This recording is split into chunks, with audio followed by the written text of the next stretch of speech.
écoutez Podcast, la vérité qui affranchit. Bonjour les amis, bienvenue dans les podcasts de Réparateur des brèches. Bonjour les amis, je suis heureux de vous retrouver pour ce nouvel épisode sur le thème de la nature des blessures de l'enfance. Nous avons vu déjà dans les épisodes précédents les blessures du manque d'amour, du rejet, de l'abandon et de l'injustice. Et aujourd'hui, je vous propose que l'on travaille sur la blessure de trahison et d'humiliation. Alors, je vais me répéter, mais pour que ce soit bien ancré en vous, vous avez bien compris que chacune de ces 6 blessures que nous étudions peuvent être transmises par le biais du générationnel. On peut hériter de ces blessures. Alors, généralement, quand on hérite de ces blessures, en fait, on hérite, comme on l'a déjà expliqué, d'un terrain fertile. Et il faut un déclencheur, il faut une situation qui va déclencher en nous ce ressenti de blessure qui va faire naître la blessure alors que le bébé n'est pas encore né.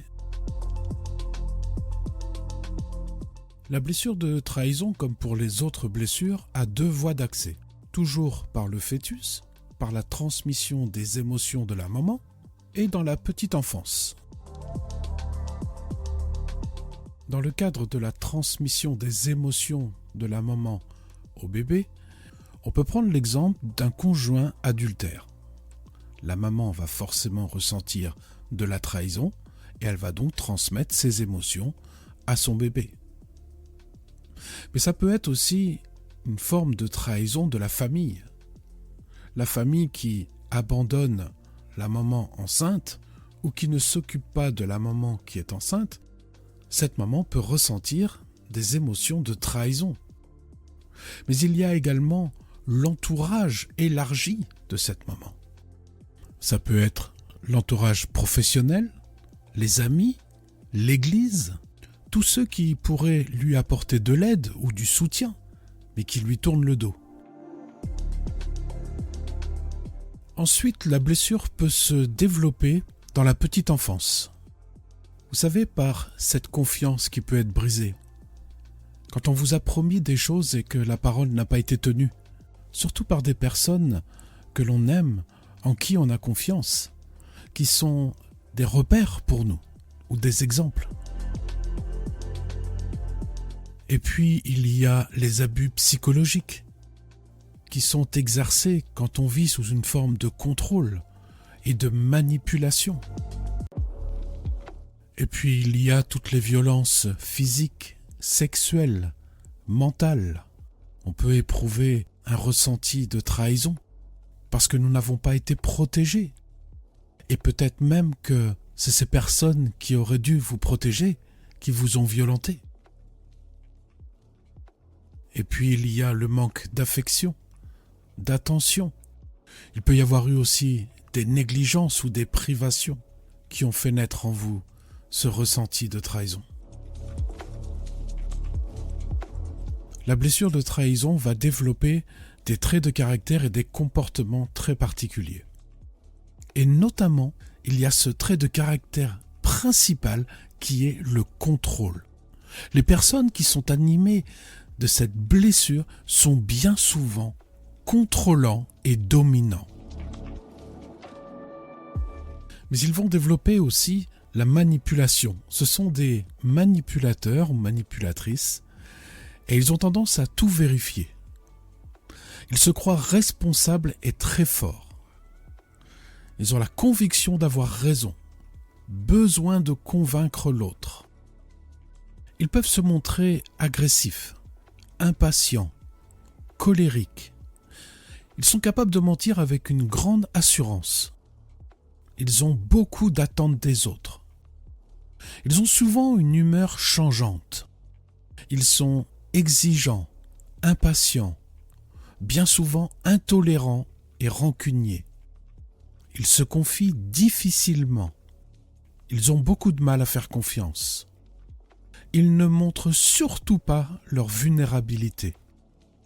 Ils sont souvent sceptiques, Ils ont peur de s'engager, mais quand ils le font, ils respectent leurs engagements. Il ne nous reste plus que la dernière des 6 blessures de l'enfance, qui est l'humiliation. Alors, l'humiliation, il semblerait que nous en ayons tous été victimes. Nous sommes tous marqués par l'humiliation à différents niveaux. Pour certains, ça va être très marqué et pour d'autres, beaucoup moins. Nous verrons ça à la fin de l'étude sur l'humiliation. Lorsque l'on va détailler les traits de caractère et de comportement, on pourra se rendre compte à quel point nous sommes marqués par cette blessure. Alors, comme pour les autres blessures, la blessure d'humiliation n'y échappe pas, elle peut être transmise par les émotions de la maman au fœtus. Nous comprenons facilement maintenant que si une maman durant sa grossesse a été humiliée peut-être par un conjoint qui lui reprochait de voir son corps se déformer, qu'elle ne ressemblait plus à celle qu'il a connue, ou peut-être pour d'autres raisons encore, peut-être humiliée aussi par les parents, rabaissée par un père ou par une mère, ou par un entourage proche, que ce soit professionnel, relationnel, et même spirituel. Et puis il y a le cadre de la petite enfance. Ça, c'est tout ce que tu as vécu, tout ce que tu as ressenti. Et ça peut se manifester par un sentiment de honte que tes parents ont pu montrer à ton égard. Ça peut être une humiliation publique, de la moquerie, de la culpabilisation. Mais c'est aussi des châtiments corporels que l'on t'a fait subir, ou des punitions abusives. Tu sais, pas la punition juste pour que tu comprennes, non, quelque chose qui peut s'apparenter à de la torture, et on a tellement entendu de témoignages à ce niveau-là, où je peux vous assurer, les amis, que des personnes ont vécu des punitions qui étaient plus de la torture qu'une simple punition. Et surtout lorsque tu ne t'es pas senti respecté, soit dans ton intimité, soit dans ta personnalité, c'est-à-dire dans qui tu es, ou soit dans tes capacités. Dans les traits de caractère et de comportement qui caractérisent la blessure d'humiliation, il y a ce trait principal qui est, écoutez bien, le masochisme. Le masochisme dans le sens se faire du mal. Parce que quand on fait du mal à son corps, on a l'impression de moins souffrir dans son âme. Les personnes qui souffrent de la blessure d'humiliation peuvent développer un comportement boulimique ou anorexique. Elles peuvent se scarifier. Elles ressentent un sentiment de honte. Elles sont souvent dans l'autodérision. Elles peuvent même avoir un problème avec le sexe. Elles se sentent souvent coupables. Elles sont hypersensibles. Elles peuvent exploser pour un détail. Elles sont généralement peu conflictuelles et elles n'accusent pas les autres. Elles sont très serviables. On dit qu'elles veulent sauver le monde. Elles se laissent facilement envahir par leur serviabilité.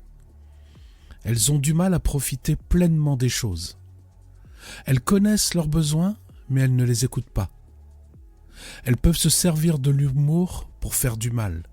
Et pourtant, elles ont peur de faire mal. Elles cherchent la liberté, mais elles en ont peur. Elles peuvent tomber dans des excès. Elles peuvent endosser la responsabilité des engagements des autres. Et elles se sentent indignes d'être aimées.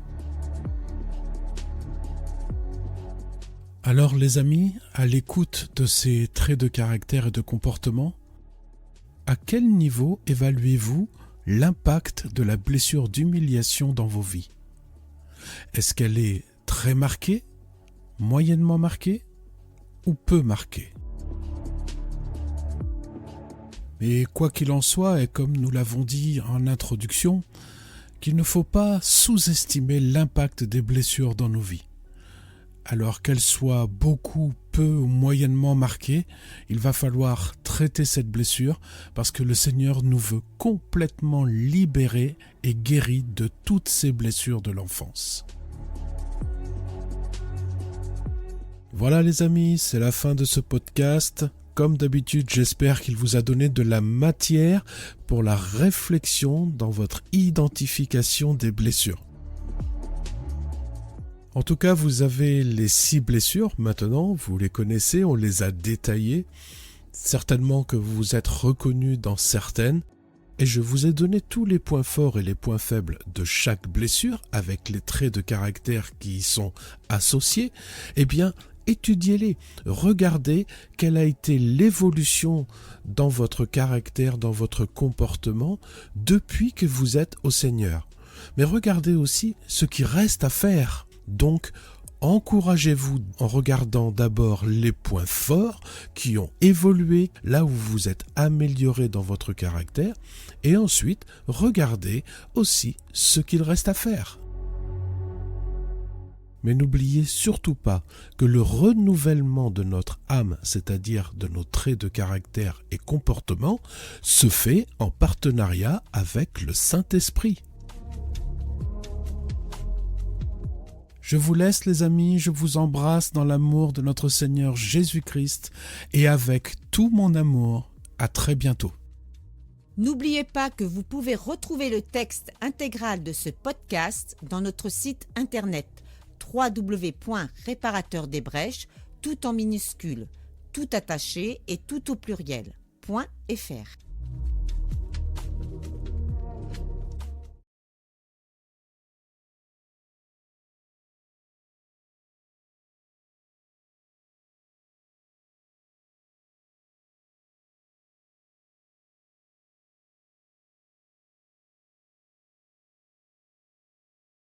Vous pouvez nous adresser vos questions à réparateurdesbrèches, tout en minuscules, tout attaché et tout au pluriel, @gmail.com.